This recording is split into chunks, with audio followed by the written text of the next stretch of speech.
The pen hovered just a breath above the paper.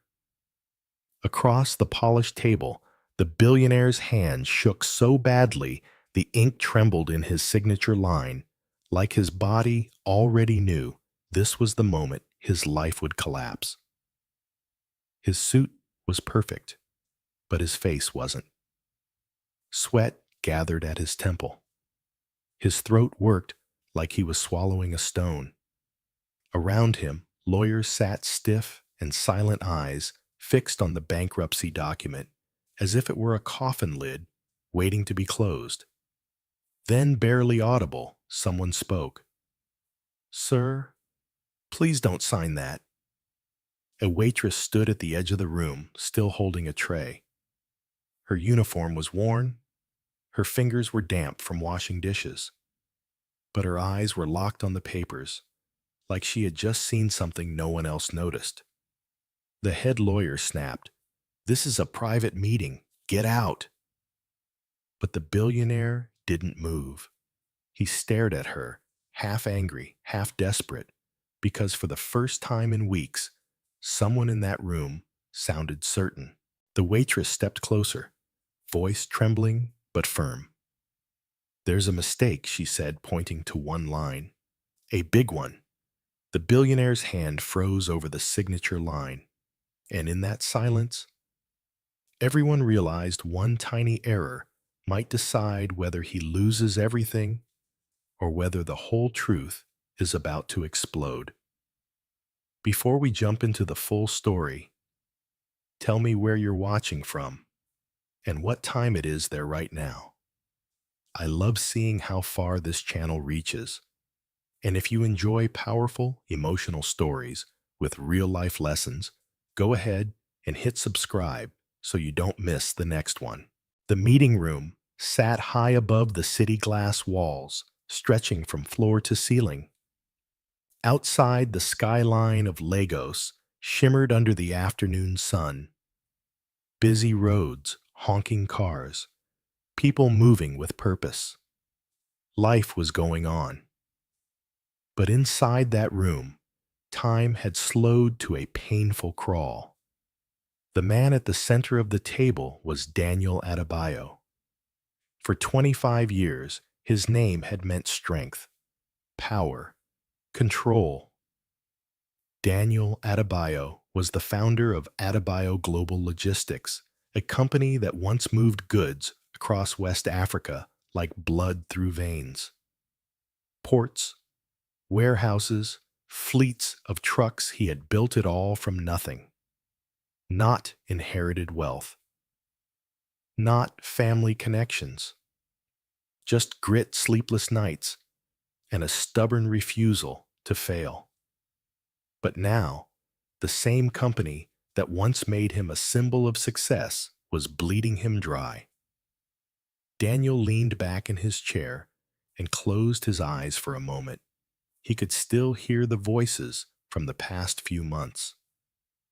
"Your credit line has been frozen. We're pulling out of the partnership.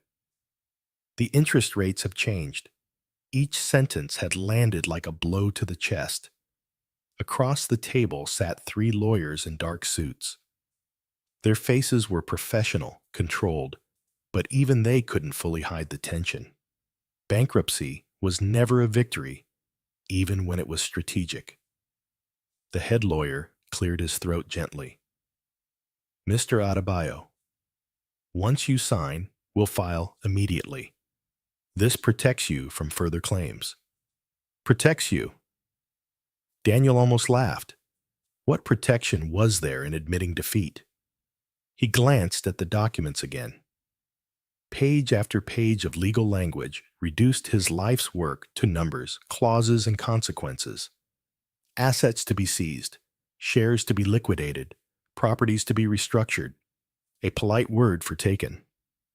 His eyes burned.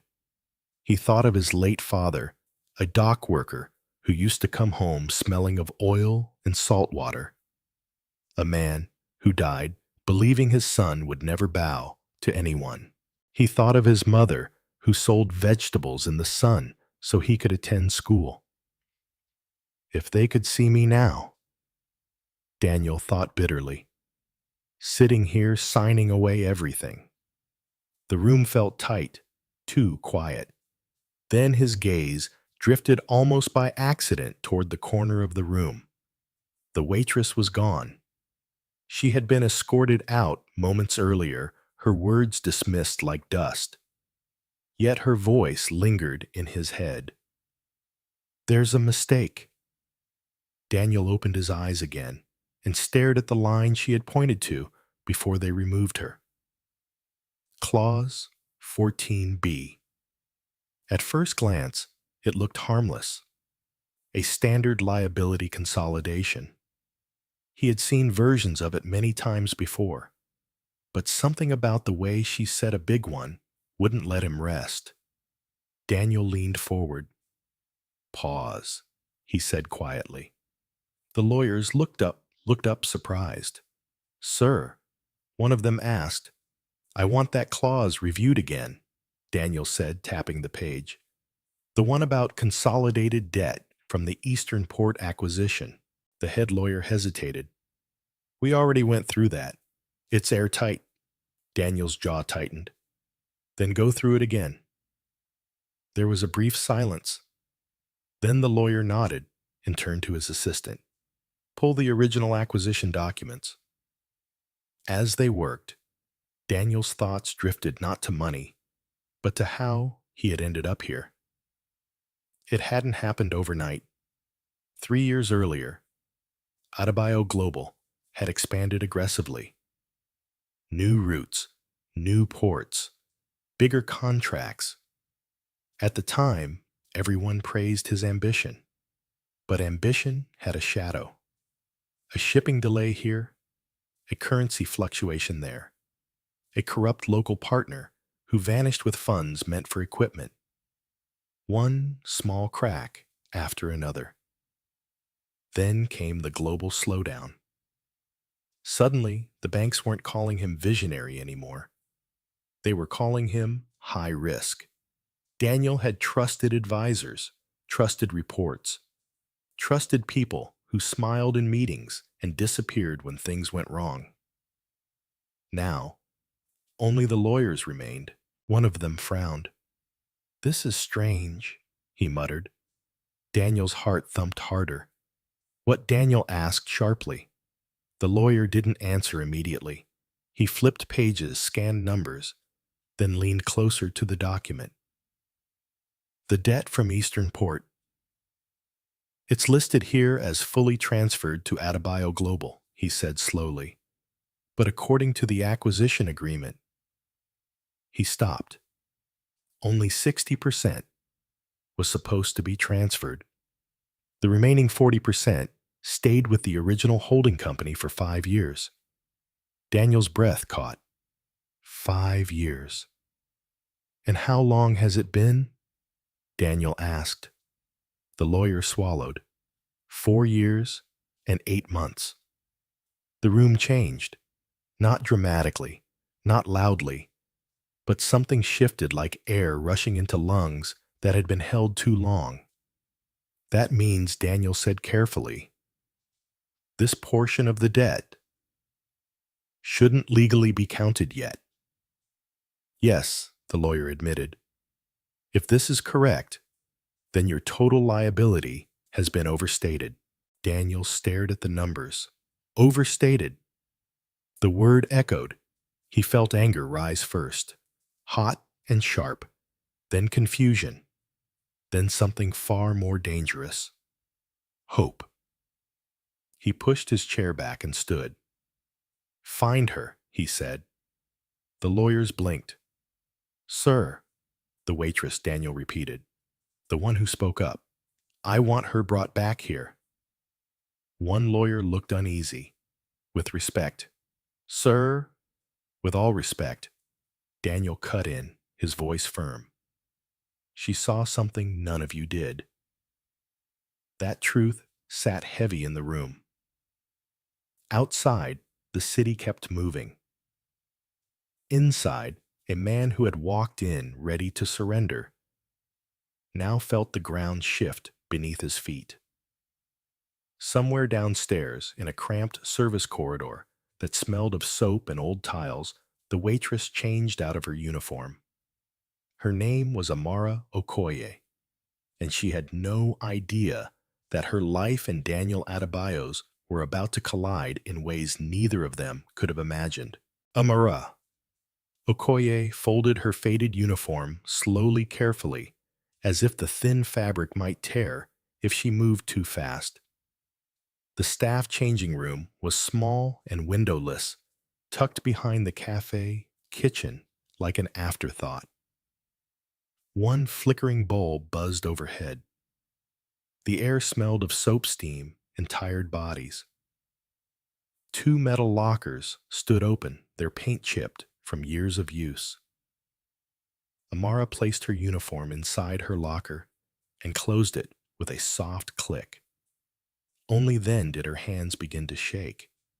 She pressed her palms together, breathing in through her nose, out through her mouth, just like her mother used to teach her when panic crept in. You did what you thought was right, she told herself. That should be enough. But doubt crawled up her spine anyway.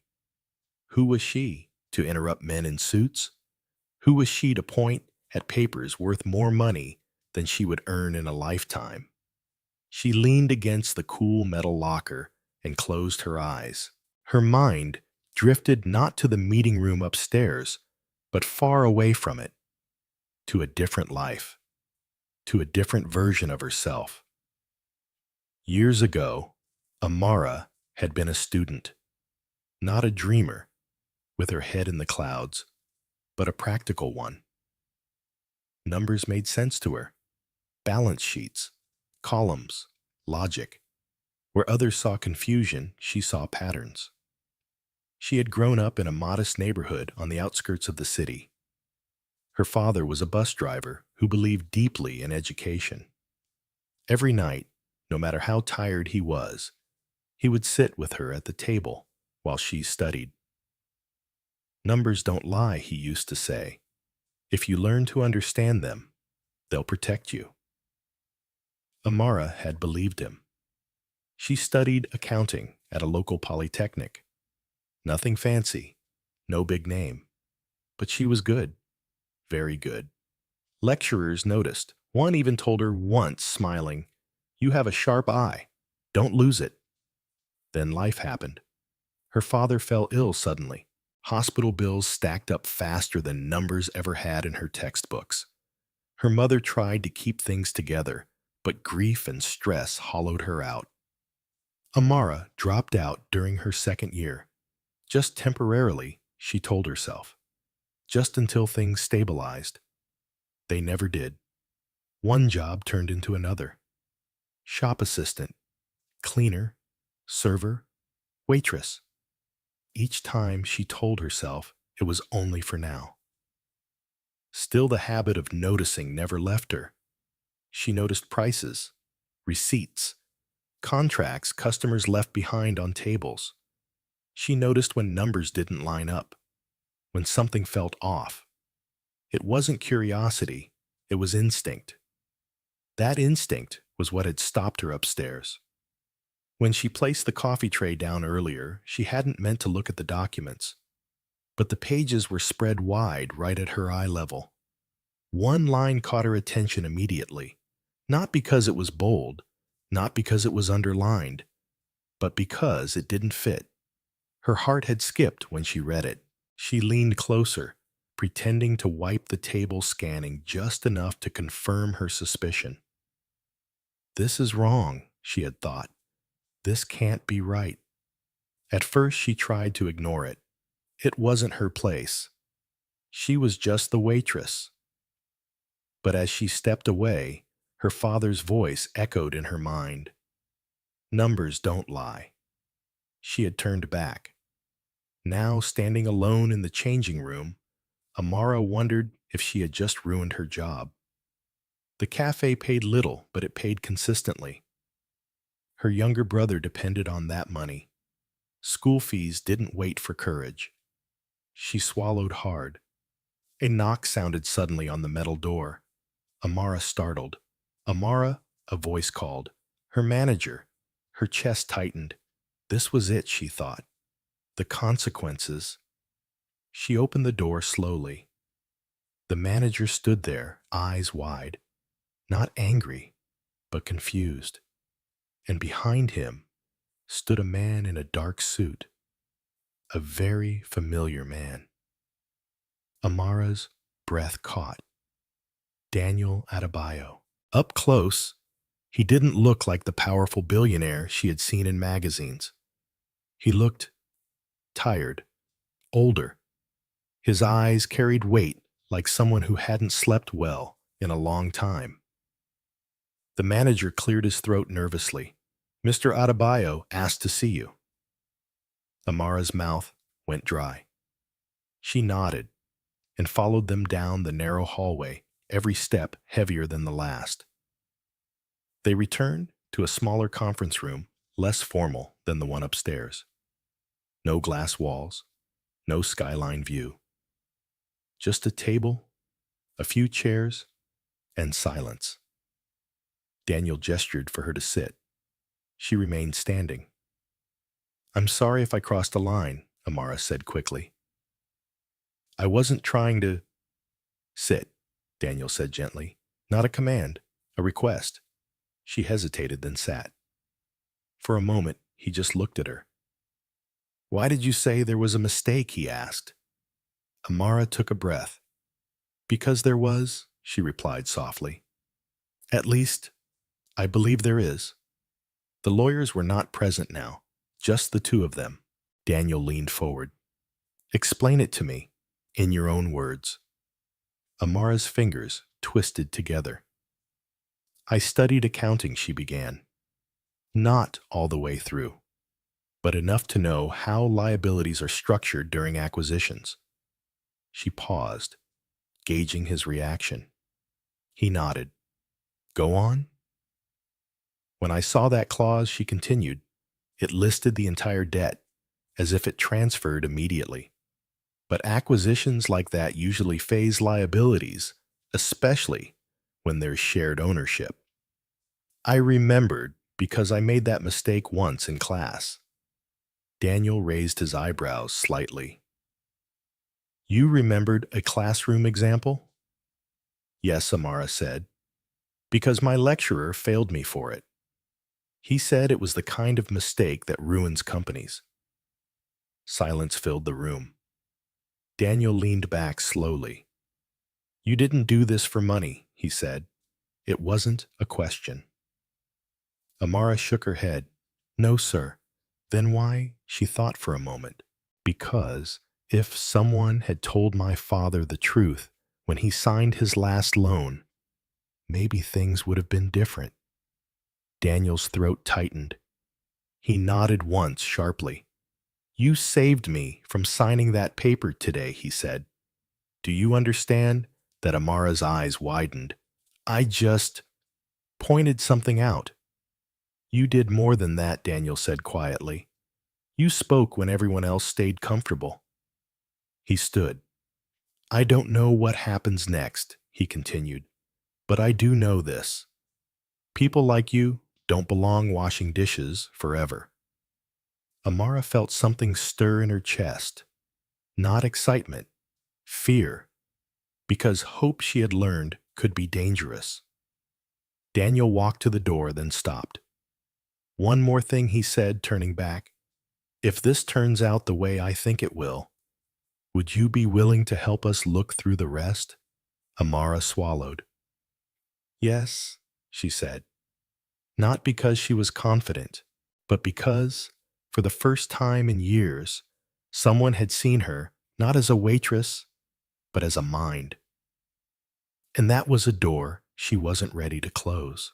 The next morning arrived with a sky the color of dull silver. Amara Okoye stood outside the glass tower that housed Adebayo Global Logistics, her palms damp despite the cool air. She had never been this close to a corporate headquarters before, not as an employee, not even as a visitor. The building rose above her like a challenge, all sharp lines and reflective windows mirroring a world she had always observed from the outside. She checked the message on her phone again. 8:30 a.m. Conference Room C. Mr. Adebayo will be present. Her stomach tightened. Part of her still wondered if this was a mistake. Maybe the lawyers would laugh her out of the room. Maybe she would realize she had misunderstood something after all.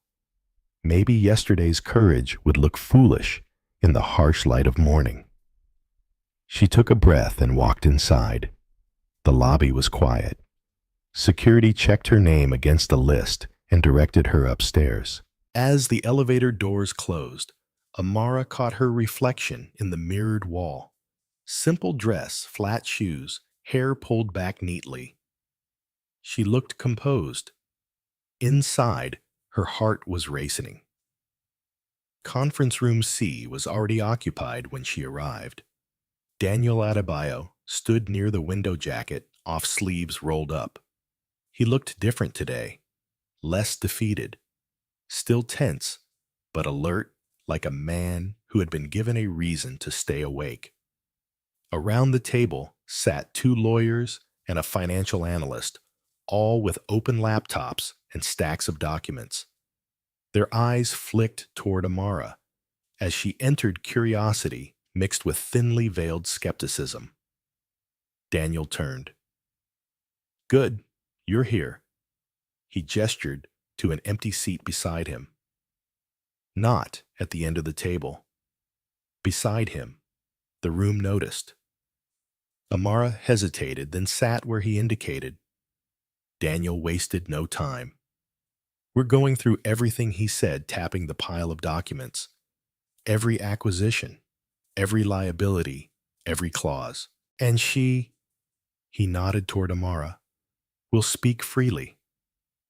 One of the lawyers shifted uncomfortably. "Sir." "With respect."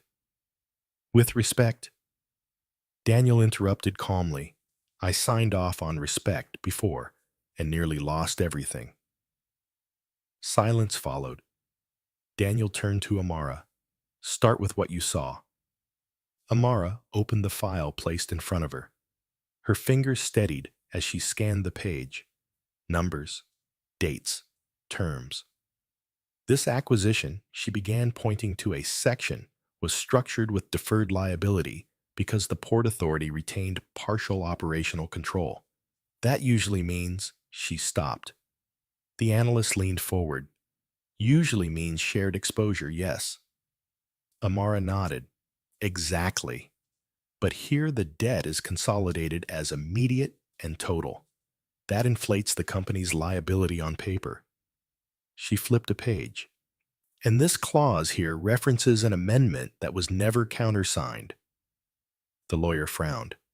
That amendment was implied.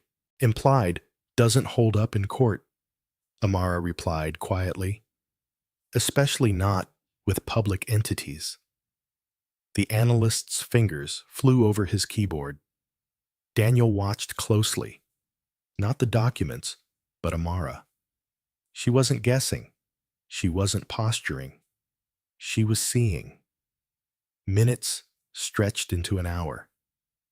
Then two. Clause after clause. Deal after deal. And each time, the pattern became clearer. Someone, whether through negligence or intent, had bundled liabilities, aggressively creating a picture far darker than reality. The analyst finally sat back. If we separate these correctly, your solvency ratio changes completely. Daniel exhaled slowly. For the first time in months, he said that word doesn't sound like a joke. One of the lawyers rubbed his forehead. This doesn't just stop bankruptcy, he admitted. It gives us leverage, negotiation power. Daniel looked at Amara. Do you realize what you've done? She shook her head. I just organized what was already there. That's exactly what leadership is, Daniel said softly. The meeting adjourned late in the afternoon. As the others filed out, Daniel asked Amara to stay. When the door closed, the room felt quieter, more human. "You could have walked away yesterday," Daniel said. "Most people would have." Amara smiled faintly. "Most people don't see numbers the way I do." Daniel studied her for a moment. "How much do you earn at the cafe?" he asked. Amara stiffened. "Sir, I didn't come here for I know," Daniel said quickly. "I'm not offering charity." He paused. "I'm offering opportunity." He slid a document across the table. "A temporary consulting contract. Fair pay. Flexible hours. Training included." Amara stared at it. "This is more than I've ever—" She stopped herself. Daniel leaned back. "I won't insult you by pretending this is generosity. It's self-interest. I need people who tell the truth. People who notice." Amara swallowed. "And if I make a mistake?" she asked.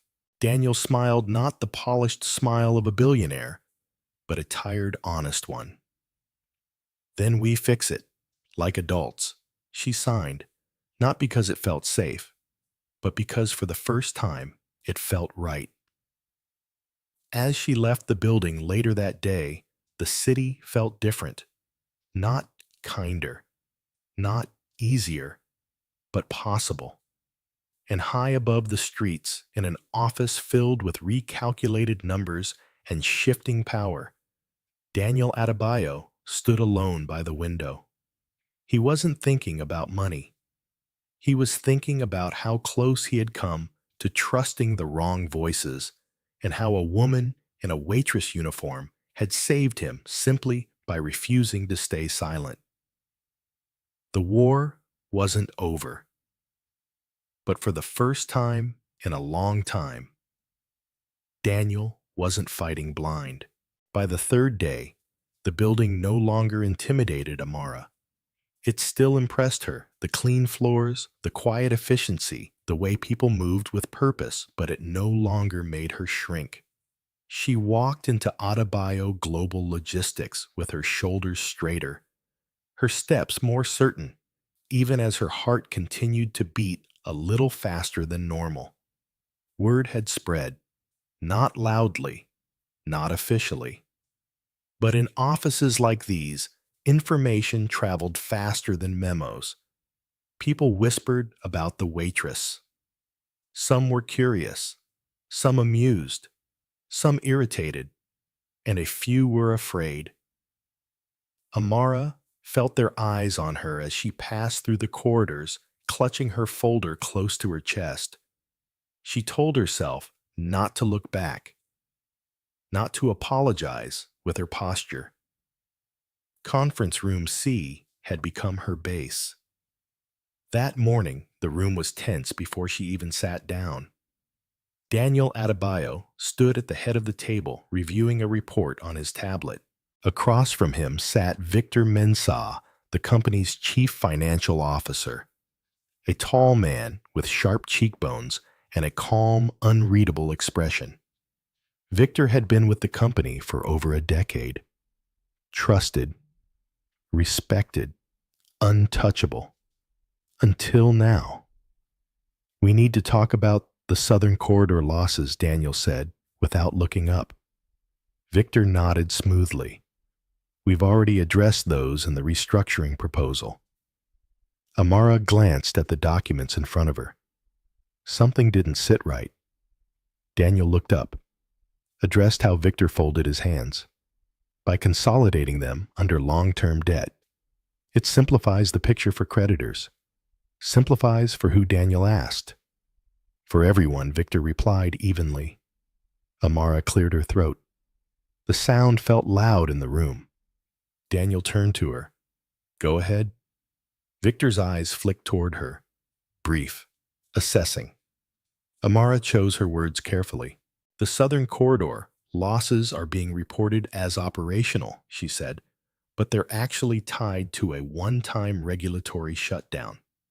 That makes them extraordinary expenses, not recurring ones." Victor smiled thinly. "With respect, That's an interpretation. It's not, Amara replied. It's how the regulation is written. She slid a page across the table. Victor didn't pick it up.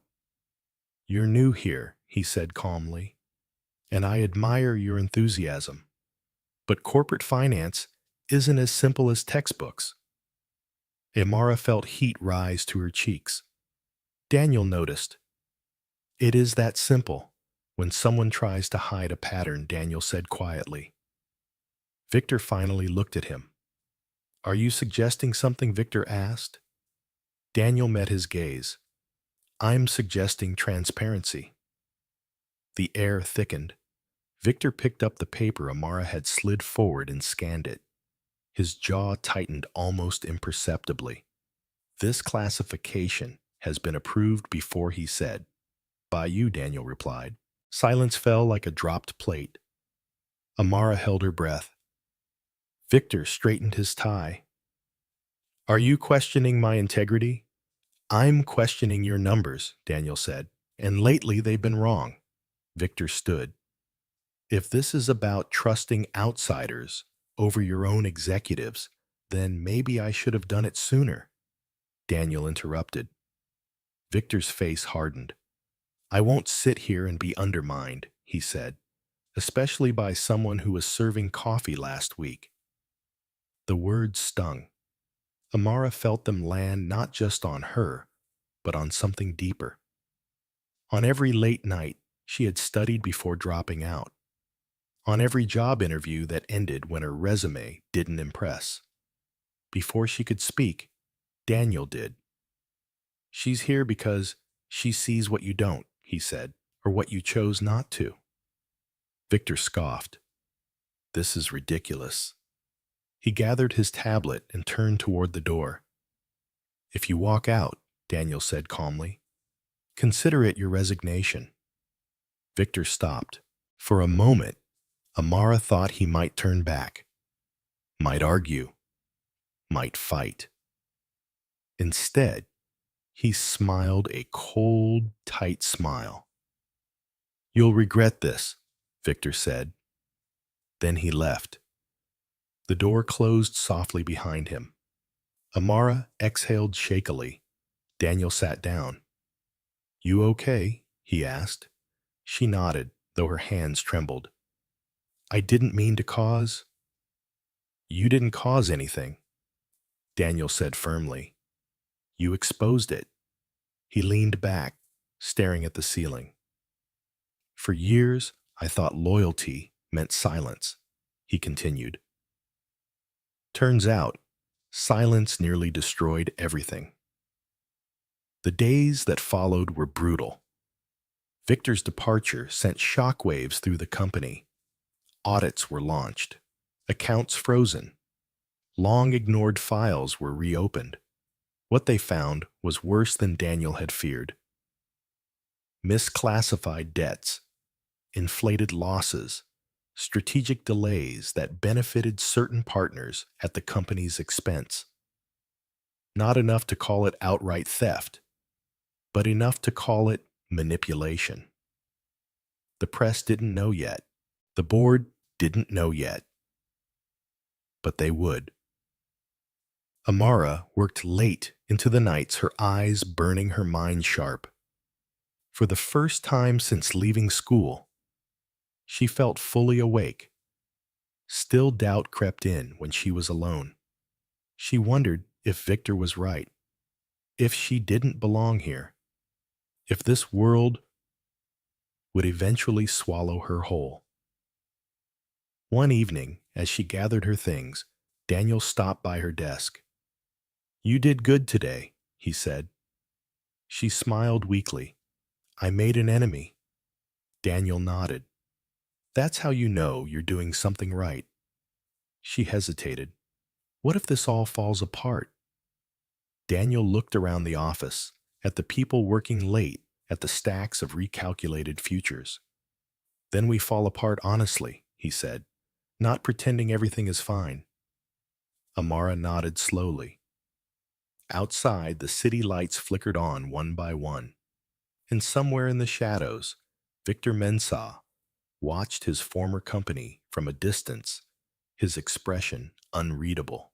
This story was no longer about bankruptcy. It was about truth. And truth, once uncovered, never stops moving. The storm didn't arrive with thunder. It came quietly through emails marked confidential, through phone calls that ended too quickly, through board members suddenly requesting urgent clarifications.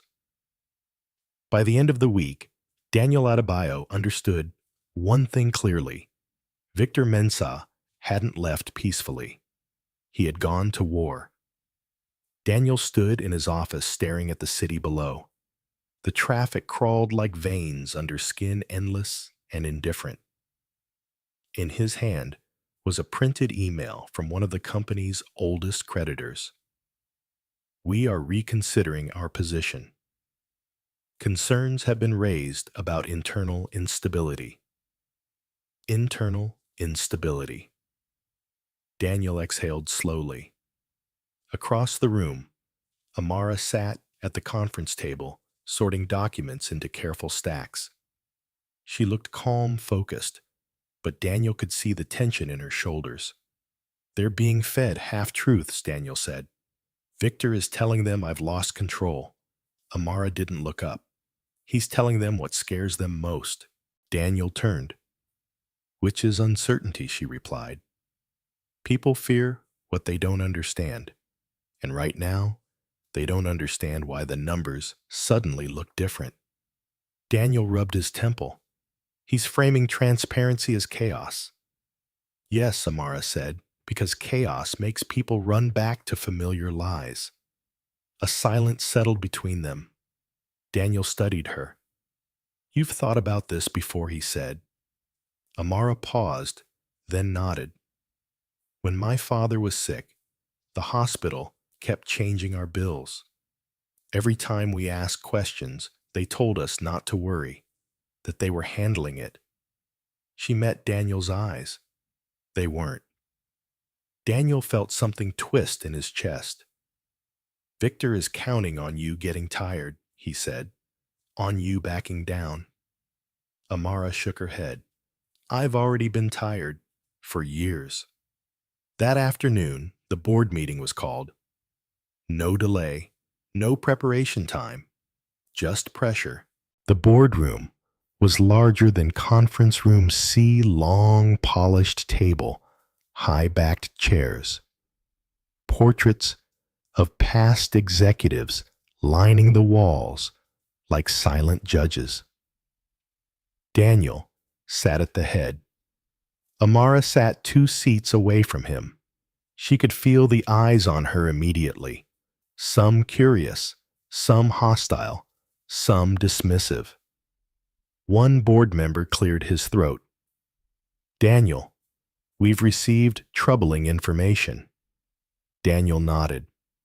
I assumed you would. Your CFO resigned, abruptly, another said. Your financials are being restated. Creditors are uneasy. A third leaned forward. And now, we're told a junior consultant, his eyes flicked to Amara, is influencing major decisions. Amara's stomach tightened. Daniel's voice was steady. She's not junior. She's accurate. A murmur rippled through the room. This company has always relied on experience, a woman at the far end said coolly. Not improvisation. Amara swallowed. Daniel turned slightly toward her. Show them. Amara stood. Her legs felt unsteady for the first step. Then the second felt easier. By the third, she was grounded. She connected her laptop to the screen. I won't take much of your time, she began. I'll just show you what was hidden in plain sight. She walked them through it slowly, not with arrogance, not with anger, with clarity. She explained how liabilities had been bundled, how timing had been distorted, how fear had been used as a tool.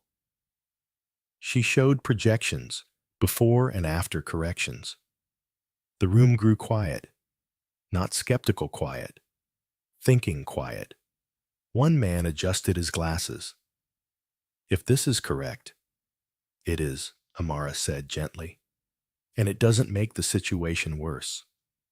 It makes it honest." The woman who had spoken earlier studied the screen. Why wasn't this flagged? Before Daniel answered, before Amara could. Because it benefited someone not to. The name Victor Mensah was never spoken. It didn't need to be. When the meeting ended, the board didn't applaud. They didn't celebrate. They approved an independent audit. It was the most dangerous and hopeful decision they could make. That evening, Amara sat alone on a bus headed home. The city rolled past her window, neon signs blurring into streaks of light. Her phone buzzed with a message from her younger brother. "Did something good happen today? You sound different." She smiled softly and typed back, "Yes. Something honest." But honesty came with a price. The next morning, Amara arrived at the office to find whispers sharper than before. Someone had leaked her background, not officially, not publicly, but enough. She overheard it in the hallway. "She didn't even finish school. She's pretending. She's in over her head." Amara kept walking, but the words followed her like shadows. By midday, an anonymous email circulated internally. "Is the company really being guided by a former waitress?" Daniel read it twice, then forwarded it to Amara with a note. "Meet me in my office." She arrived quietly. Daniel was standing when she entered. "I should have anticipated this," he said. "I'm sorry." Amara shook her head. "I knew it wouldn't be easy." Daniel studied her. "Do you want me to shut this down? One announcement, and it stops." She thought about it, about how many times in her life someone else had spoken for her. "No," she said. "Let them look." Daniel raised an eyebrow. "If they're going to judge me," Amara continued, "let them judge me for what I do, not where I started." Daniel smiled. "That's the strongest answer I've heard all week." That night, Victor Mensah met with a former partner in a dim restaurant across town. "They're auditing everything Victor said," irritation creeping into his voice. "They think they're being brave." The partner smirked. "Audits take time." Victor nodded, and time creates doubt. He took a sip of his drink. "All I need is for one mistake," he said. "One crack." Back at Adebayo. Global. Amara stared at her screen long after most employees had gone home. She wasn't thinking about Victor. She was thinking about something else she had noticed. Something small, something buried, and something that didn't yet have a name. Her fingers hovered over the keyboard, just like Daniel's pen once hovered over the bankruptcy papers.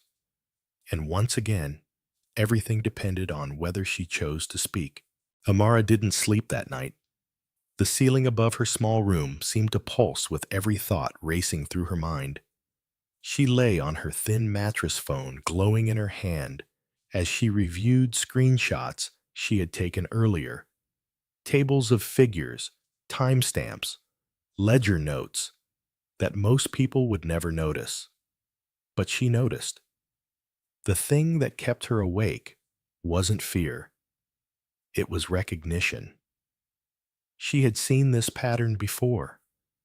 Years ago, while helping a friend reconcile accounts for a small transport cooperative, she had stumbled on something similar transactions that weren't illegal on their own, but when layered together, told a different story. Delay, shift, mask. That was the rhythm. Now, she was seeing it again. At 4:17 a.m., Amara sat up and whispered, There you are. It was subtle, buried beneath a series of intercompany transfers tied to maintenance contracts that never actually produced maintenance. Money moved in circles. Expenses appeared and disappeared. Losses were reported where there should have been none. By dawn, her eyes burned and her head throbbed. But she was certain of one thing. Victor Mensah hadn't just manipulated numbers. He had built a system. At 7:30 a.m., Amara was already at the office. Daniel found her hunched over her laptop, coffee untouched beside her. "You look like you fought the night and lost," he said gently. She looked up. "I didn't lose." She turned the screen toward him. "I think he's been siphoning money." Daniel's expression didn't change, but his jaw tightened. "Show me." She walked him through it carefully. No accusations, no dramatics, just evidence. Vendor contracts that always went to the same shell companies. Maintenance fees for facilities that had been shut down. Delays that justified penalties. Penalties paid to entities tied back to Victor through layers of intermediaries. Daniel leaned back slowly. "This isn't mismanagement," he said. "It's orchestration." Amara nodded. "If we accuse him without proof, he'll destroy us. But if we follow the pattern, we expose him." Daniel finished. He exhaled. "That's a dangerous road." Amara met his eyes. "So is staying silent." By mid-morning, the audit team arrived. Independent, unaffiliated, clinical. They asked questions, took copies, requested access. Victor Mensah was notified formally. That afternoon, Daniel received a call from an unknown number. He answered it on speaker. "You're making a mistake," Victor's voice said smoothly.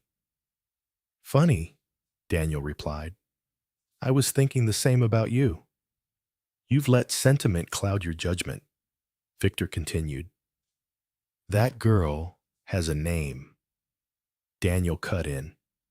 "And she's not the one who moved money in circles." A pause, then a softer tone. "Daniel, we built this company together." Daniel's voice hardened. "I built it. You optimized it for yourself." The call ended without goodbye. The pressure escalated quickly after that. A former partner threatened legal action. A supplier suddenly demanded upfront payment. Rumors reached the press, nothing concrete, but enough to raise eyebrows. One headline read, "Adebayo Global faces internal turmoil amid leadership shakeup." Amara read it on her phone during lunch and felt her chest tighten. "I didn't want this to become public," she said quietly. Daniel nodded. Truth rarely asks for permission. The board called another meeting. This time, the mood was colder. One member leaned forward. "We're being portrayed as unstable." Another added, "If this audit backfires, it won't," Amara said, before she could stop herself. All eyes turned to her. She inhaled. "Because numbers don't panic. People do." Daniel smiled faintly. But later that day, doubt found its way in. Amara overheard two employees whispering near the elevator. "She's dragging us down. This is above her level." The words hurt more than she expected. That evening, Daniel found her alone in conference room C again, staring at the city lights. "Do you regret it?" he asked. She thought for a moment. "I regret that doing the right thing always feels like standing alone," she said. Daniel nodded slowly. "Leadership is lonely." She looked at him. "I'm not a leader." He smiled gently. "You are. You just didn't have the title before." The next day, the auditors found it. Not the full story, but enough. A direct link between Victor Mensah and a third-party vendor, a financial interest that had never been disclosed. It wasn't just unethical, it was criminal. The room went silent when the finding was presented. The board members exchanged looks. One finally spoke. "We need legal counsel." Daniel stood, already arranged. By evening, Victor Mensah's office was sealed, his access revoked, his accounts frozen pending investigation. Amara sat at her desk, hands folded, heart pounding. It wasn't satisfaction she felt, it was weight. Because exposing the truth didn't feel like winning. It felt like responsibility. Later that night, as she packed up to leave, her phone buzzed with a message from an unknown number. "You think you've won. Be careful." She stared at the screen, then deleted the message. Fear crept in, but so did something else, resolve. She had crossed the line now. There was no going back to invisibility. And somewhere in the city, Victor Mensah watched the walls close in his carefully constructed world, cracking under the pressure of a woman who refused to look away. The story had reached a point of no return, and the cost of truth was about to be tested. The silence after the auditor's report was heavier than any shouting match could have been. Daniel Adebayo sat alone in his office long after sunset, the city below glowing in restless patterns. For the first time since the crisis began, the company was no longer fighting rumors, it was confronting facts. And facts he knew were unforgiving. Across the building, lights flicked off one by one. Employees went home with unanswered questions, uncertain futures, and quiet fears. Adebayo Global Logistics was no longer just a company under financial pressure. It was a company under moral examination. Amara felt that weight too. She stood at the bus stop outside the building, her bag slung over her shoulder, her phone clutched in her hand. Every passing car made her flinch slightly. Victor's message from the night before replayed in her mind. "Be careful." She told herself it was intimidation. Empty words. But something about the timing unsettled her. At home, her mother noticed immediately. "You're carrying something heavy," she said gently as Amara set her bag down. Amara hesitated, then sat. "I didn't mean to change anything," she said quietly. "I just didn't want to ignore the truth." Her mother nodded. "Truth has a way of rearranging rooms," she said, "even when we don't ask it to." That night, Amara dreamed of numbers falling like rain columns, collapsing balances, shifting everything, rearranging itself until nothing looked familiar anymore. The next morning, the storm broke. News outlets picked up the audit story. Not all the details, those were still sealed, but enough to paint a picture. Internal investigation launched at Adebayo Global, former CFO under scrutiny.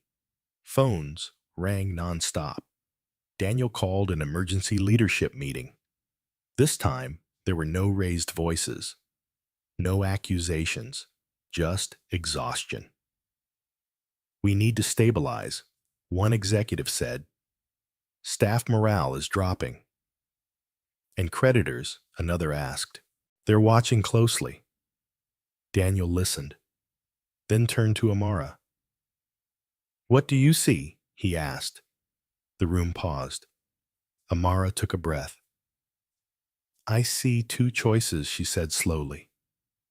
"We can try to control the narrative, or we can tell the truth ourselves." A murmur rippled through the table. "Full transparency." Someone scoffed. "That's risky." "So is silence," Amara replied. "Right now, people assume the worst. If we don't speak, others will speak for us." Daniel nodded.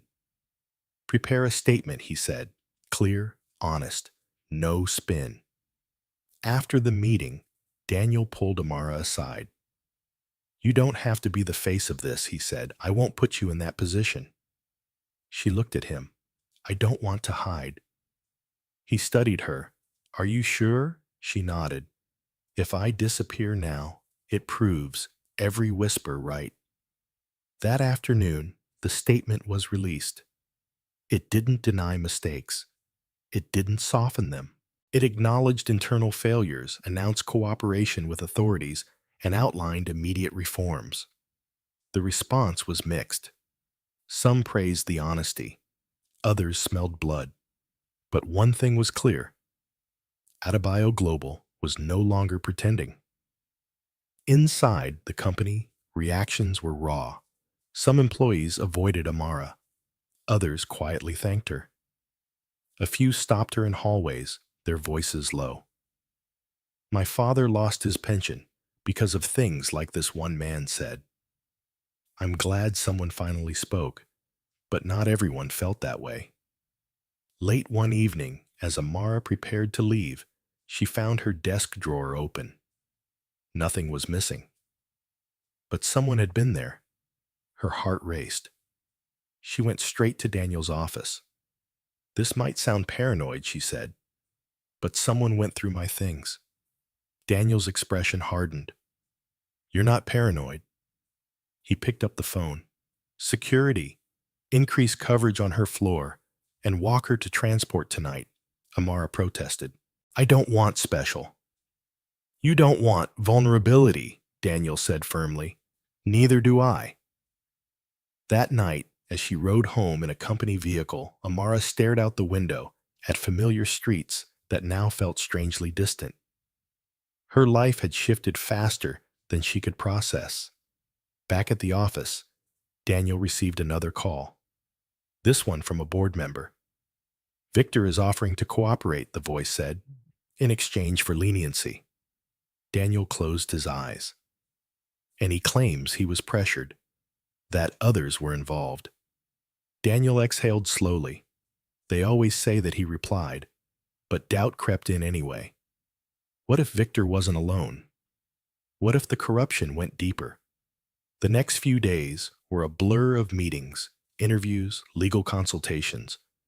Amara worked relentlessly, cross-checking accounts, documenting everything. Her name was no longer whispered. It was known. With recognition came scrutiny. A reporter approached her outside the building one afternoon. Did you really used to be a waitress? The woman asked. Amara paused. Yes, she said. I still am in some ways. The reporter frowned. What does that mean? It means I serve the truth, Amara replied, just in a different room now. The quote went viral. So did the backlash. Online comments were cruel. She's just lucky. This is a publicity stunt. She'll be replaced soon. Amara read them once, then stopped. One evening, Daniel found her sitting quietly in the break room, staring at her hands. You're allowed to be tired, he said. She smiled faintly. I don't feel tired. I feel awake. Like if I close my eyes, I might miss something important. Daniel nodded. That's the cost of caring. The audit expanded. More irregularities surfaced. Victor Mensa was officially charged. The company's future hung in balance, not just financially, but ethically. Then came the call that changed everything. Daniel stood in the doorway of conference room C, his face unreadable. They've frozen one of our major accounts, he said. A precaution. Amara's heart dropped. That could cripple operations. It could, Daniel agreed.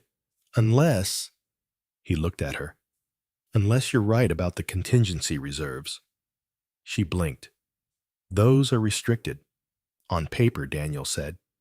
But you noticed something about their classification. Amara's mind raced. Yes, she said slowly. If we can reallocate legally, We might survive this. Daniel nodded. This is it, he said. The moment that decides whether we stand or fall.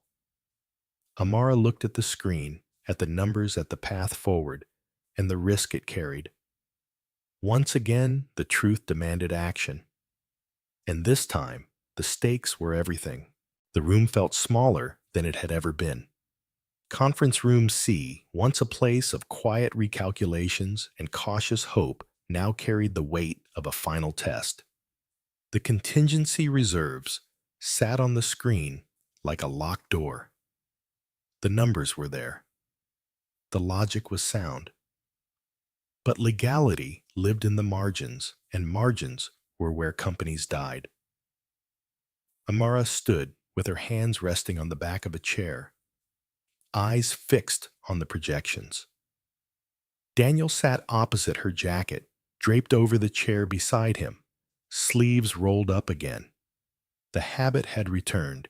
He only did that when he was preparing for impact. If we move these funds, Daniel said slowly, we keep operations alive for 6 months. Payroll, contracts, the ports.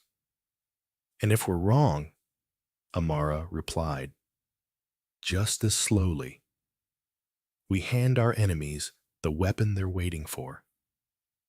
Silence. The building hummed around them. Air conditioning distant footsteps, the city breathing through the glass. Amara closed her eyes and pictured the regulation again. The footnote. The clause no one ever read twice. They're restricted for capital expansion, she said, but expansion includes stabilization under regulatory threat. Daniel leaned forward. Which this is? Yes, Amara said, but we need written confirmation, not interpretation. Daniel exhaled. Time we don't have.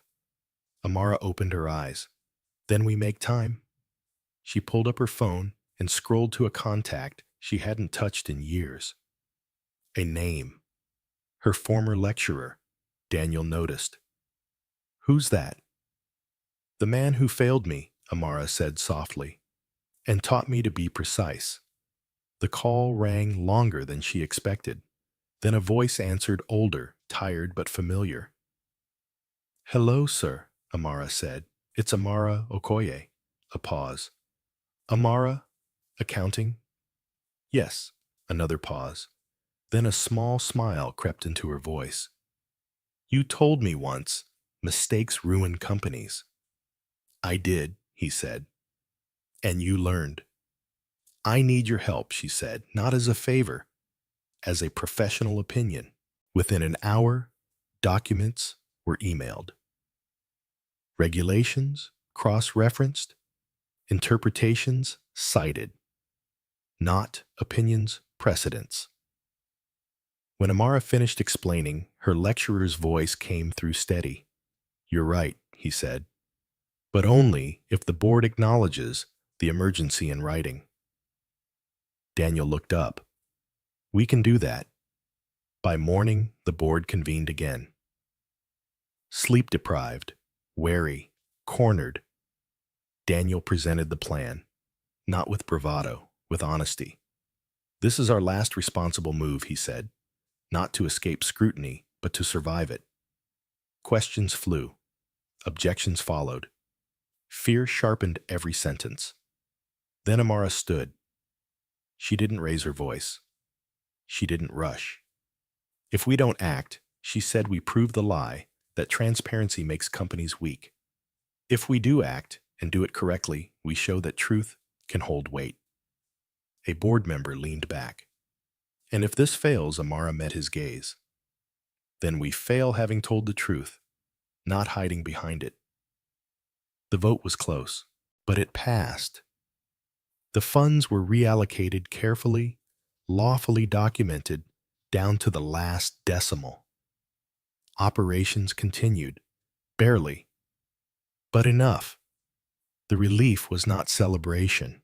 It was breathing room. Outside the boardroom, Daniel leaned against the wall and laughed once, short, disbelieving. You just saved us again, he said. Amara shook her head. We saved ourselves. The next weeks tested that claim. Creditors circled. Media pressed harder. Employees waited. Then something unexpected happened. A major partner, one who had gone silent weeks earlier, reached out. They had read the statement, followed the audit, watched the board's decision. We're staying, the message read. Not because you're strong, because you're honest. Others followed. Not all, but enough. Inside the company, the mood shifted. People spoke up more, asked questions, sent emails that began with, I might be wrong, but Amara noticed it first. Then Daniel did. Culture is changing, he said one evening as they walked through the office after hours. Slowly. But it is. Amara nodded. Truth spreads quietly. But the quiet didn't last. One afternoon, security stopped a man at the lobby, asking for Amara by name. Daniel watched the footage with a sinking feeling. Victor Mensah. He hadn't been arrested yet. Legal wheels turned slowly. But he had come in person. Daniel instructed security to escort him to a private meeting room. Against advice. Against instinct. Victor sat alone when Daniel entered, hands folded neatly on the table. He looked thinner, less composed. Bold. Victor said, smiling faintly, Meeting me now. Daniel didn't sit. You asked for this. Victor nodded. I wanted to see her. Daniel's eyes hardened. That won't happen. Victor leaned back. You know she doesn't understand what she's done. She understands. Exactly, Daniel said. That's why you're here. Victor's smile faded. I protected this company, he said. I made decisions you didn't want to make. You made decisions for yourself, Daniel replied. Victor's gaze drifted to the window. You think this ends with me? Daniel said nothing. Victor stood.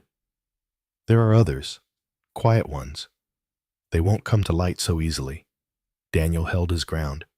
Then they should be afraid. Victor paused at the door. Be careful who you trust. Now, he said softly. Heroes get lonely. When Victor left, Daniel felt the chill linger. That evening, Amara sensed something was wrong before Daniel said a word. He came, Daniel admitted. Her chest tightened. What did he want? To remind me this isn't over. Amara nodded slowly. He's right. Daniel studied her. Does that scare you? She thought of her mother, her brother, the life she had almost lived if she had stayed silent. Yes, she said honestly, but it doesn't stop me. Daniel smiled. Outside, the city glowed again, imperfect, relentless, alive.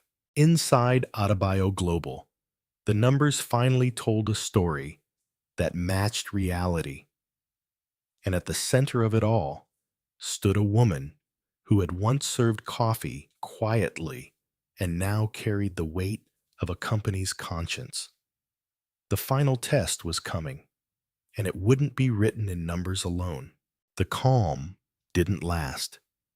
It never did. 2 weeks after the contingency reserves were reallocated, the summons arrived quietly, officially, wrapped in legal language that sounded polite but felt like a fist on the door. Regulatory review hearing. Mandatory attendance. Daniel read the notice twice, then placed it face down on his desk. They're moving faster than expected, he said. Amara sat across from him, notebook open, pen poised, but unmoving. Because the noise is getting louder. The audit, the board vote, Victor's removal. Transparency had attracted attention, and attention invited scrutiny. Are we ready? Daniel asked. Amara didn't answer immediately. She flipped a page, then another, scanning her own handwriting like she was searching for reassurance inside the ink. "We're prepared," she said finally. "Not protected." Daniel nodded. Honesty doesn't come with armor. The hearing was scheduled for Friday morning. The days leading up to it were relentless. Lawyers rehearsed statements. Executives reviewed timelines. Amara built a clean narrative. Numbers aligned footnotes, annotated precedents, cited. She slept little, ate less, and spoke only when necessary. On Thursday night, Daniel found her still at her desk at nearly midnight. "Go home," he said gently. She shook her head. One more cross-check. Daniel pulled up a chair. "Sit." She sat reluctantly. "You're not alone in this," he said. "Whatever happens tomorrow." Amara studied him. "You don't regret trusting me." He smiled. "I regret not trusting someone like you sooner." Friday arrived heavy and gray. The regulatory building was old stone walls, high ceilings, corridors that swallowed sound. It smelled faintly of dust and ink. Daniel walked in with his legal team. Amara followed, clutching a folder that felt heavier than its contents. The room filled slowly. Officials, observers, a few journalists, no Victor. The lead regulator, a woman with sharp eyes and a voice that cut cleanly through noise, opened the session. "This review concerns financial disclosures, internal controls, and governance practices at Adebayo Global Logistics," she said. "We will proceed with questions." They started with Daniel, his past decisions, his oversight, his responsibility. He answered plainly. No defensiveness, no excuses. Then they turned to the numbers. Amara stood when asked. She felt the room lean toward her, not physically, but with expectation. "Explain the reallocation of contingency reserves," the regulator said. Amara took a breath. She explained the emergency classification, the legal basis, the board approval, the documentation. She spoke slowly, clearly, without jargon where it wasn't needed. When questions came, she welcomed them. When doubts surfaced, she addressed them. At one point, an official leaned forward. "Why wasn't this identified earlier?" Amara didn't glance at Daniel. "Because systems reflect priorities," she said. And for a long time, clarity wasn't prioritized. The room went quiet. The hearing stretched on for hours. By the end, Amara's throat burned, and her hands ached from gripping the folder. Finally, the regulator closed her notebook. "We will review all materials," she said. "A decision will be communicated. No verdict, no relief. Just waiting." Outside, reporters swarmed. Daniel shielded Amara instinctively. "Did the waitress really save the company?" someone shouted. Amara stopped. Daniel turned sharply. "Keep walking." But Amara raised a hand. She faced the reporters. "I didn't save anything alone," she said calmly. "I just refused to ignore what I saw." The clip spread within hours. That evening, as Amara rode the bus home, her phone buzzed repeatedly. Messages from unknown numbers, supportive notes from former colleagues, a single text from her brother. "People at school are talking about you. They sound proud." She smiled softly. At home, her mother watched her quietly as she set her bag down. "You stood in front of powerful people today," her mother said. "Did they listen?" Amara nodded. "They heard." That night, Daniel received another call, this one from the regulator herself. "Mr. Adebayo," she said, "we're expanding the review." Daniel's chest tightened. Because of concerns, because of patterns, she replied, and because your disclosures raised questions beyond your company. Daniel closed his eyes. Is that good news or bad? It's necessary, she said. And necessary, things are rarely comfortable. When the call ended, Daniel stared at the dark window. The truth was doing what truth always did, pulling threads. Somewhere, someone else would be exposed, and that meant resistance. The next morning, Amara arrived at the office to find an envelope on her desk. No return address. Inside was a single page. You should have stayed invisible. Her hands trembled. She folded the note and placed it back in the envelope. Then she walked straight to Daniel's office.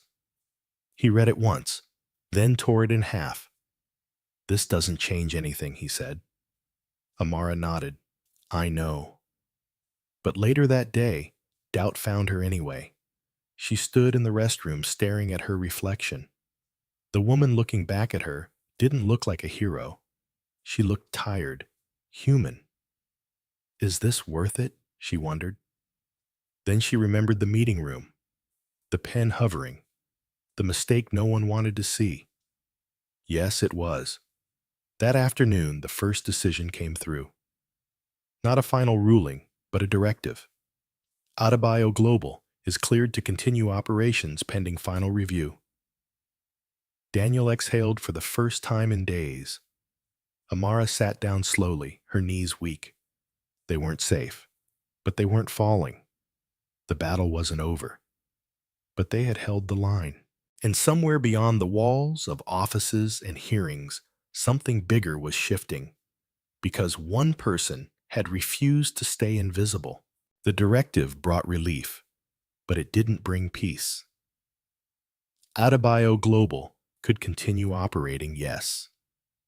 Trucks kept moving. Ports stayed open. Salaries went out on time.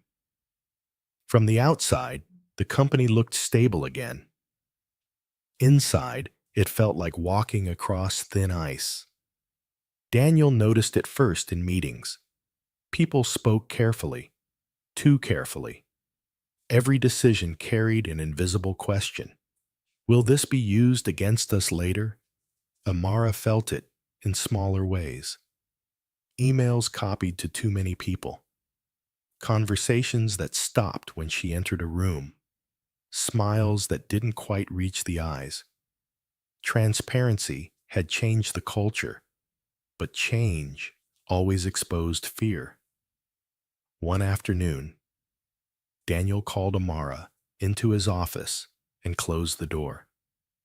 The board wants to make you permanent, he said. Amara blinked. Permanent? How senior financial oversight, Daniel replied. Direct reporting to me and the board. Full authority to review, question, and recommend. Her chest tightened. That's a lot, she said. It is, Daniel agreed, and it will make you a bigger target. Amara looked down at her hands. Part of her wanted to say no. Not because she wasn't capable, but because she knew what visibility cost. She had tasted it already. The whispers, the threats, the way some people looked at her like she was a problem that needed solving. Why me? She asked quietly. Daniel didn't hesitate. Because you're not impressed by power, and because you don't confuse confidence with correctness. She looked up, and if the board doesn't like what I find next, Daniel smiled faintly. Then we deal with that too. She nodded slowly. Okay, she said, but on one condition. Daniel raised an eyebrow. Name it. I finished my education, Amara said. Properly, not later, now. I won't keep fixing systems I was forced out of learning.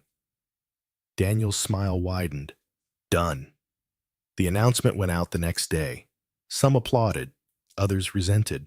Victor Mensa's name resurfaced in the news, That same week, formal charges filed. Fraud. Breach of fiduciary duty. The case was bigger than Adebayo Global now. And as the investigation widened, the pressure followed.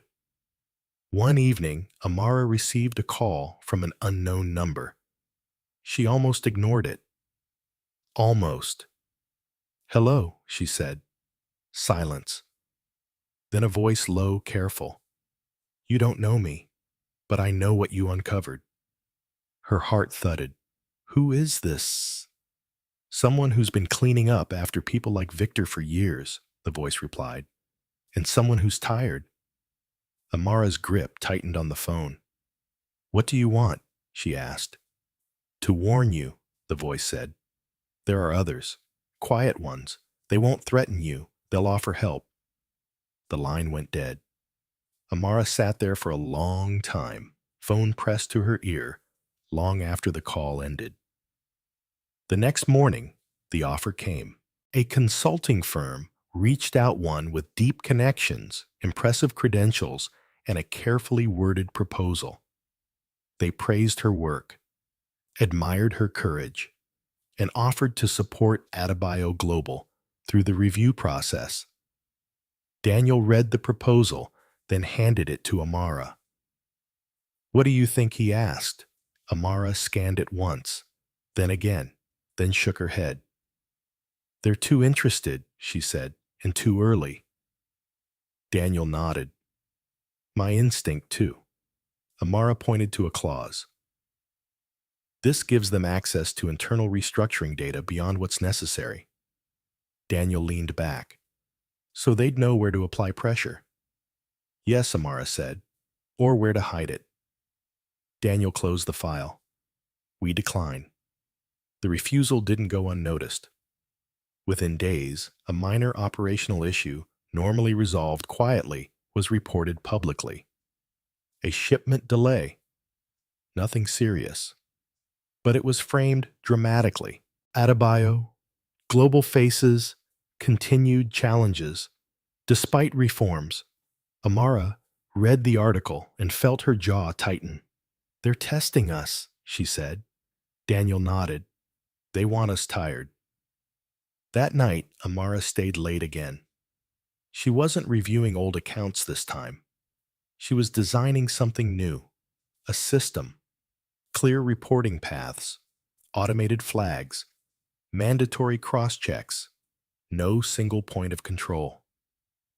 Daniel stood beside her screen watching. "This will slow things down," he said. "Yes," Amara replied, "but it will make manipulation expensive." He smiled. "You're changing how this company breathes." She didn't look up. "I am making sure it can." Weeks passed. The regulator requested additional documentation, then fewer. The tone shifted subtly. Less suspicion, more analysis. One afternoon, Daniel received an internal memo from the review panel. "Your cooperation has set a standard." He forwarded it to Amara with a single word. "Thank you." She stared at the message longer than she expected. That evening, she sat with her mother on the small balcony of their apartment, watching the city lights blink on. "People are watching you now," her mother said softly. "Does that frighten you?" Amara thought about it. "Yes," she admitted, "but it also reminds me why I started." Her mother smiled. "Then keep starting." The next board meeting felt different. Less tense, more open. When Amara presented the new oversight framework, there were questions, but no resistance. One board member nodded slowly. "This would have saved us years ago." Amara met his gaze. "It will save us years from now." After the meeting, Daniel walked with her down the hallway. "You realize he said you're no longer just fixing a company." Amara glanced at him. "What am I fixing?" "An example," Daniel replied. "People are paying attention." She exhaled. That's what scares me most. Daniel stopped. Why? Because examples come with expectations, she said, and I'm still learning. Daniel smiled gently. So is everyone worth following? That night, Amara opened an email confirming her re-enrollment. Classes would start soon. She stared at the screen, then laughed softly. Not out of joy, out of disbelief.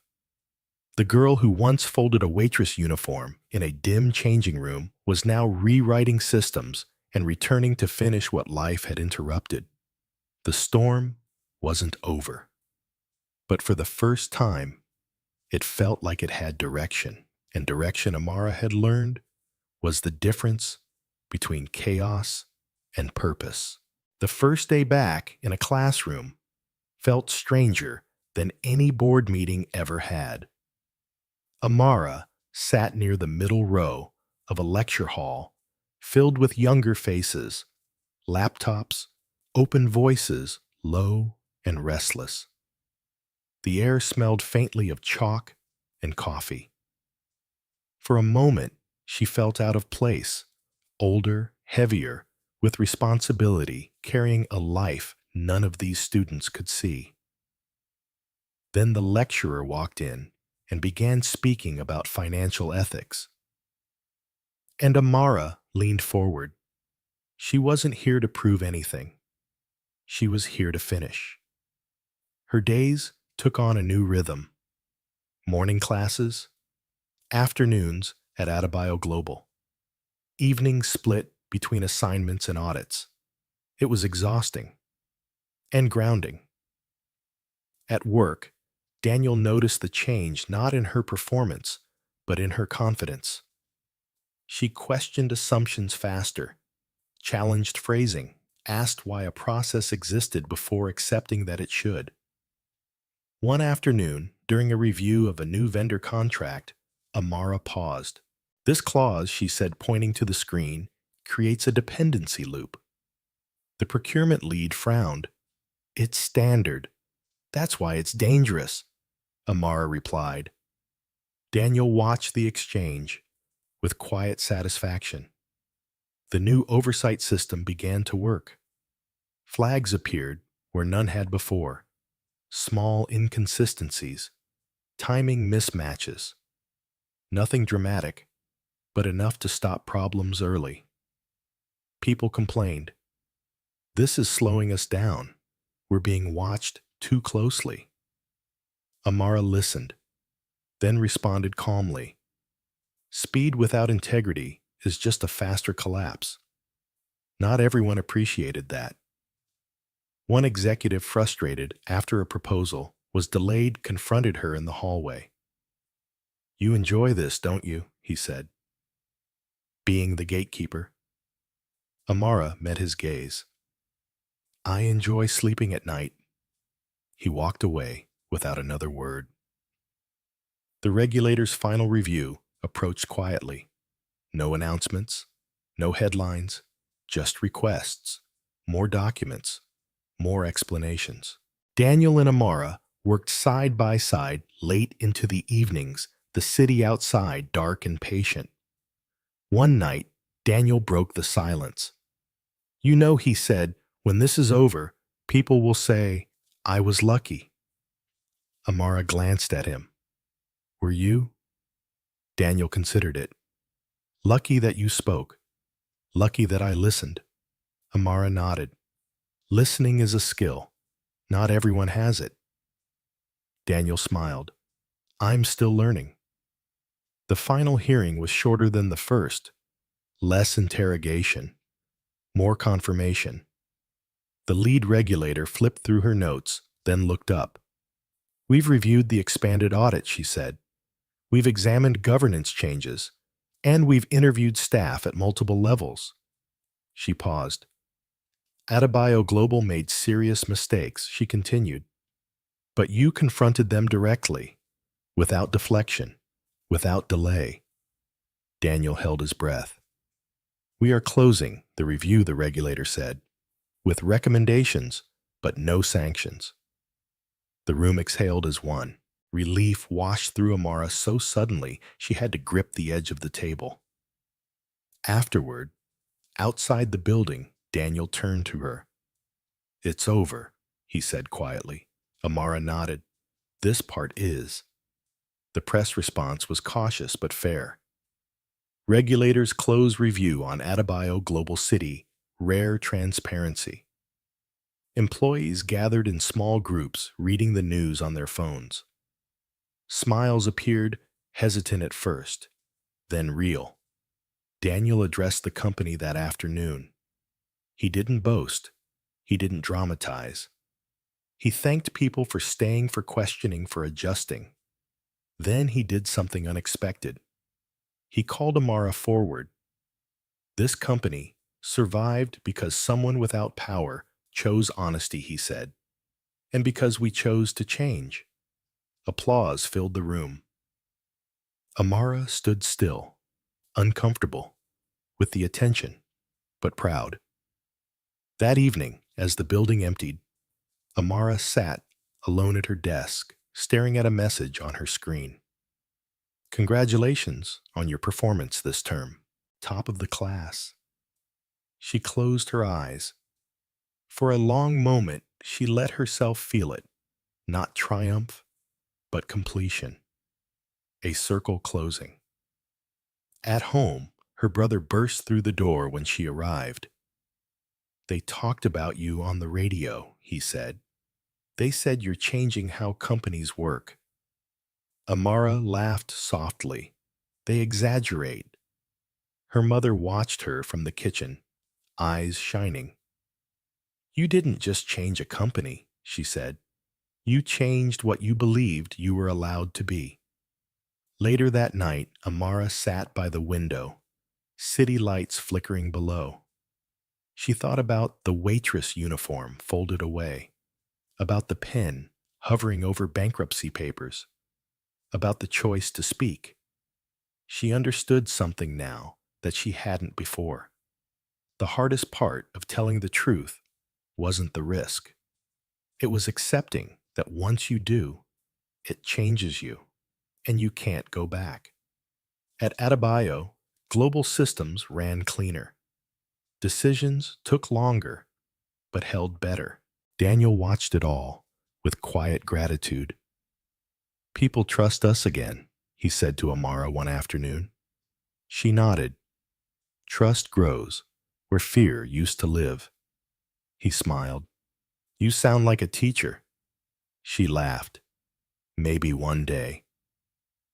For now, she had work to do, because truth wasn't a moment. It was a practice.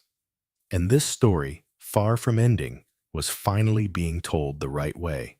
Success brought noise. Not the loud kind that followed scandal, but the subtle, persistent kind that came with attention. Invitations, requests, praise that arrived wrapped in expectation. Amara felt it immediately. Emails flooded her inbox from people she had never met. Invitations to speak at panels. Offers to collaborate on projects that sounded impressive but felt vague. Compliments that always ended with a question. "Can you look at this? Can you endorse that? Can you help us clean things up quietly?" She declined most of them. Politely, firmly, but saying no was becoming its own full-time job. Daniel noticed her fatigue during a late afternoon meeting when she rubbed her eyes and leaned back silent for longer than usual. "You're carrying too much," he said after the room cleared. Amara shook her head.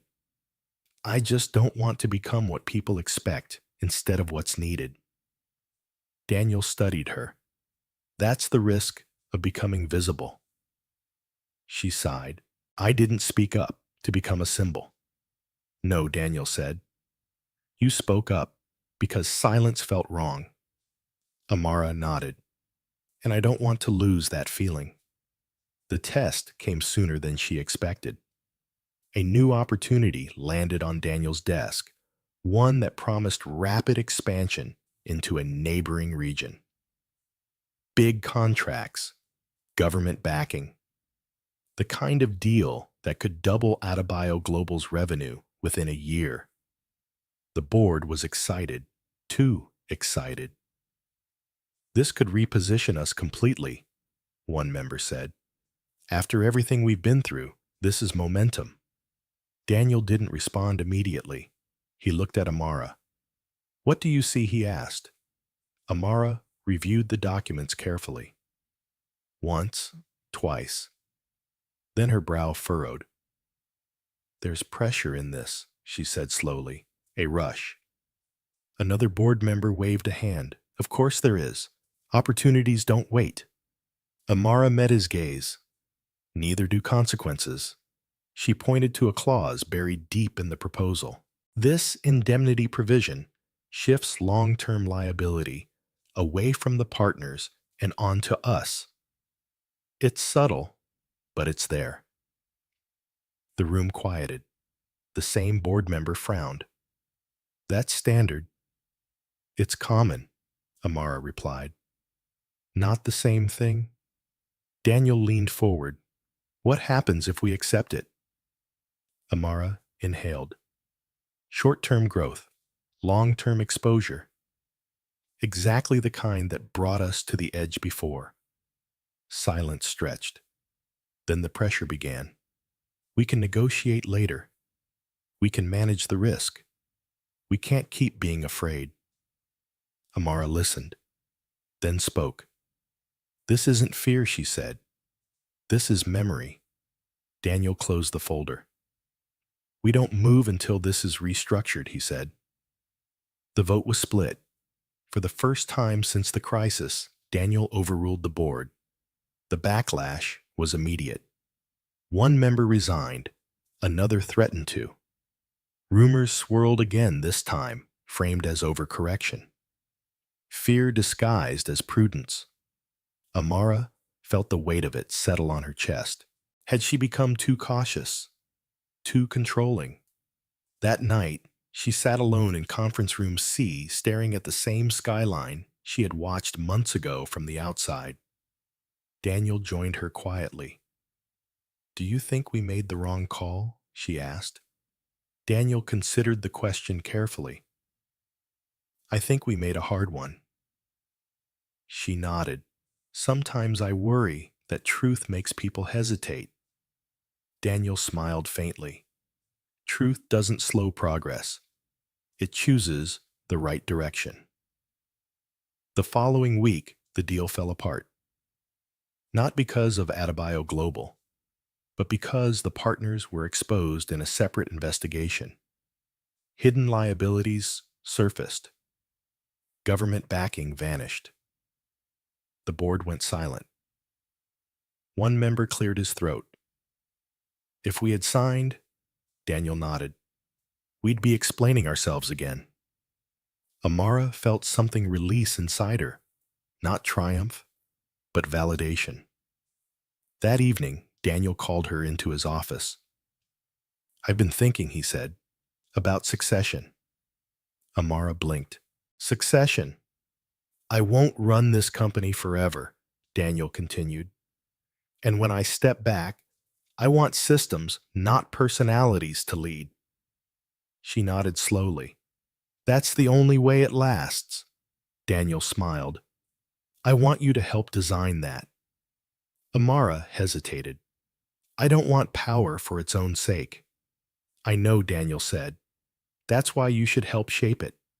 She agreed, but with boundaries. No personal branding, no shortcuts, no silence where questions belonged. The work was slow, deliberate. They rewrote policies, strengthened oversight, created channels where junior staff could question senior decisions without fear. It wasn't glamorous, but it was solid. One afternoon, a young analyst stopped Amara in the hallway. I wanted to say thank you, he said nervously. I pointed out an inconsistency in a report last week. My manager listened. Amara smiled. Good. He hesitated. That's new. She nodded. It shouldn't be. At home, Her mother watched her juggle coursework and company responsibilities with quiet pride. "You look tired," she said one night. Amara smiled. "The good kind." Her brother chimed in. "They're using your story in school now." Amara groaned. "Please tell me they changed my name." He laughed. "No chance." She shook her head, amused and humbled. The final test arrived not as a crisis, but as a choice. A smaller company approached Adebayo Global for support. Struggling, mismanaged, on the edge. The easy answer was no. The profitable answer was acquisition. Amara proposed something else. Support. Without control, she said. Guidance. Oversight. Time. The board resisted. "What's the return?" someone asked. Amara answered honestly. Trust, stability, a healthier industry. Daniel watched the room, then nodded. "We try." Months later, the smaller company stabilized. Jobs were saved. No headlines followed. But the impact was real. One evening, Daniel stood beside Amara at the window again. "You realize," he said, "this started with a mistake on a piece of paper." Amara smiled softly. "It started with someone choosing to look." Daniel nodded. "And choosing to listen." She looked out at the city, busy, imperfect, alive. She no longer wondered if it had been worth it. She knew, because the truest measure of change wasn't applause. It was what happened when no one was watching. The company anniversary arrived without fanfare. No banners, no champagne, no speeches rehearsed for applause. Daniel Adebayo insisted on keeping it small. A simple gathering in the main hall. Employees standing shoulder to shoulder. No assigned seats. No hierarchy in the room, at least not visibly. Amara stood near the back, at first hands folded, watching people greet one another. She noticed things she hadn't noticed before. Laughter that sounded genuine. Conversations that didn't stop when managers walked past. A sense of shared ownership. Not pride exactly, but relief. Daniel stepped forward and cleared his throat. The room quieted. "I won't take long," he said, "because this year taught me something important. Long speeches usually mean short listening." A ripple of soft laughter moved through the crowd. "I built this company believing strength came from control," Daniel continued. "From speed, from being certain." He paused. "I was wrong." The room grew still.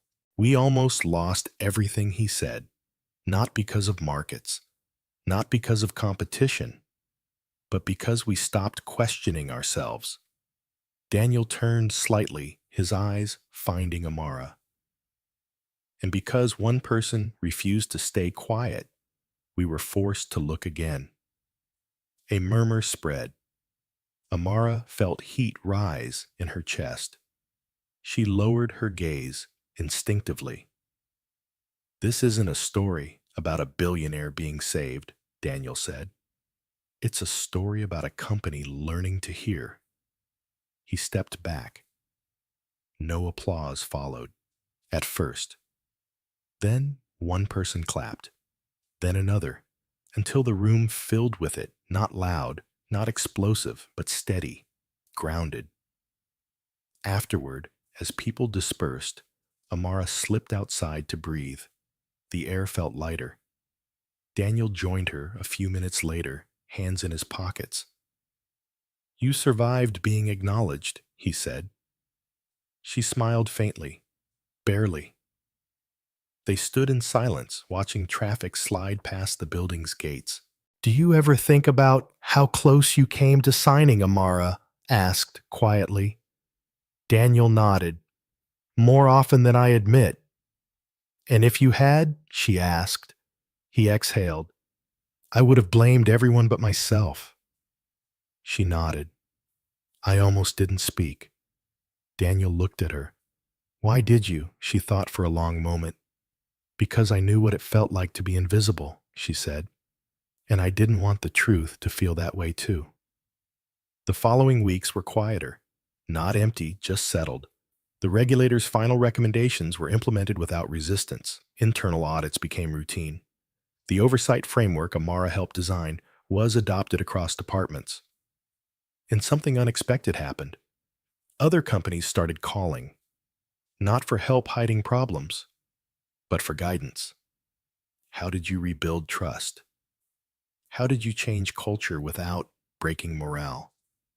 Daniel directed them all to the same place, Conference Room C, but he didn't sit at the head anymore. Amara noticed that. One afternoon, after a long session with another company's leadership team, Amara lingered behind. You don't lead from the front like you used to, she said. Daniel smiled. Fronts create blind spots. She laughed softly. At school, Amara completed her final exams. She didn't tell anyone at work until her results arrived. Distinction. Across the board. She stared at the email for a long time before forwarding it to Daniel with a simple note, finished. He replied seconds later. Proud of you. That evening, her mother cooked a meal that filled the apartment with warmth and memory. You closed a chapter, her mother said, placing a plate in front of her. But don't rush to open the next one. Amara smiled. I won't. Her brother grinned. Too late. You're already in the textbooks. She groaned. Please don't. Later that night, Amara sat alone by the window again. She thought about the uniform she no longer wore, about the pen that never touched the paper, about how everything changed because of one decision that felt small at the time. She didn't feel heroic. She felt human. That, she realized, was the point. The final board meeting of the year ended early. As people filed out, Daniel stopped Amara at the door. I'm stepping back next quarter, he said. Her heart skipped. Stepping back. Not away, he clarified. Just differently. He handed her a slim folder. Inside was a proposal. Not a title, a structure, a council, rotating leadership, independent oversight baked into governance. I want you to chair the transition, Daniel said, not lead forever. Just make sure the system holds. Amara closed the folder slowly. I'll do it, she said, but only if it stays bigger than me. Daniel smiled. It already is. On her way home, Amara passed the cafe where she used to work. The windows glowed warmly. The sound of dishes clinked inside. For a moment, she stood there, not with regret, with gratitude. She had been someone there too, and she carried that forward. The next morning, a junior employee sent an email company-wide. Subject line: Found a discrepancy. Can someone review? No fear, no apology, just a question. Amara read it and smiled. This was the real victory, not survival, but courage becoming ordinary. Somewhere in the city, another pen hovered over another piece of paper. And because of what had been built here, someone else would speak, and someone else would listen. The morning Daniel Adebayo cleared out his private office, the sky was unusually clear. No haze, no warning rain, just a wide, open blue, stretching over the city like a held breath finally released. He packed slowly, not because there was much to take, but because every object carried memory. Awards he no longer cared about. framed magazine covers from years when success was measured in headlines. A photograph of his parents faded at the edges. Amara stood in the doorway, arms folded, watching quietly. "You don't have to do this today," she said. Daniel smiled. "That's exactly why I should." He closed the last box and looked around the room one final time. "For a long time," he said, "I thought this room made me who I was." Amara shook her head. "It only showed you who you thought you needed to be." Daniel nodded. "And now you listen better," she said. They walked out together. The Transition Council's first meeting was scheduled for that afternoon. No grand announcement, no cameras, just people sitting in a circle, laptops, open questions encouraged. Amara took her seat, not at the center, but among them. She didn't open the meeting with a speech. She opened it with a pause. "Before we start," she said calmly, "I want to remind us why this exists. Not to be perfect, not to look good, but to notice when something feels wrong, and to speak." Heads nodded, some confidently, some cautiously. That was okay. The meeting ran longer than expected, not because of conflict, but because people talked. Really talked. About risks, about pressures, about mistakes they were afraid to admit. Amara listened more than she spoke. And when she did speak, it wasn't to decide, but to clarify. Outside, Adebayo Global continued its work. Trucks rolled. Ports moved. Business carried on not dramatically, but steadily. Weeks passed. The media attention faded as it always did. New scandals replaced old ones. New heroes emerged. Amara welcomed the quiet. One afternoon, she returned to the cafe, where she used to work this time as a customer. The manager recognized her immediately. "You changed things," he said, half joking. "Now everyone checks receipts twice." Amara smiled. "Good." She ordered coffee and sat by the window watching the street. Nothing about the place had changed, and everything had. She thought about the moment that started it all, the tray in her hands, the paper on the table, the choice to speak. She realized something then. The mistake hadn't been the numbers. The mistake had been believing silence was safer. That evening, Amara received an email from a student she didn't know. "I saw your story. I spoke up today. I was scared, but they listened. Thank you." Amara stared at the message for a long time. Then she replied, "They listened because you spoke clearly. Don't stop." At home, her mother watched her quietly as she typed. "You've become someone people look to," her mother said. "Does that sit comfortably with you?" Amara considered the question. "No," she said honestly, "but it sits truthfully." Her mother smiled. "That's enough." Months later, Daniel visited the office not as CEO, but as a guest. He sat through a meeting where junior staff challenged a senior proposal, watched the debate unfold, saw the system hold. Afterward, he found Amara by the window. "You built something I couldn't," he said. Amara shook her head. "I just removed the fear." Daniel laughed softly. "That's harder than building anything." As he left, Amara returned to her desk. On it lay a new report. She opened it, read one page, then another. Her brow furrowed slightly. She smiled. Not because something was wrong, but because she knew exactly what to do next. Somewhere, someone would say, "It's probably nothing." And she would answer calmly, clearly, "Let's look again." Because the world didn't change when a billionaire was saved from bankruptcy.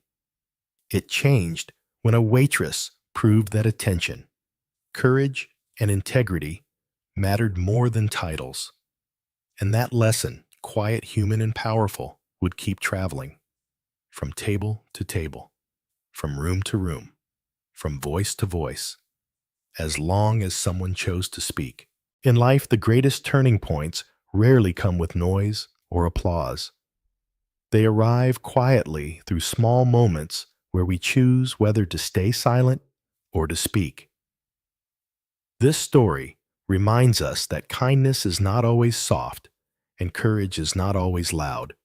Sometimes courage looks like paying attention when others rush, like asking one more question when everyone else is tired, like believing that your voice matters even when the world tells you it doesn't.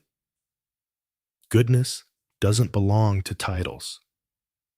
Truth doesn't belong to the powerful.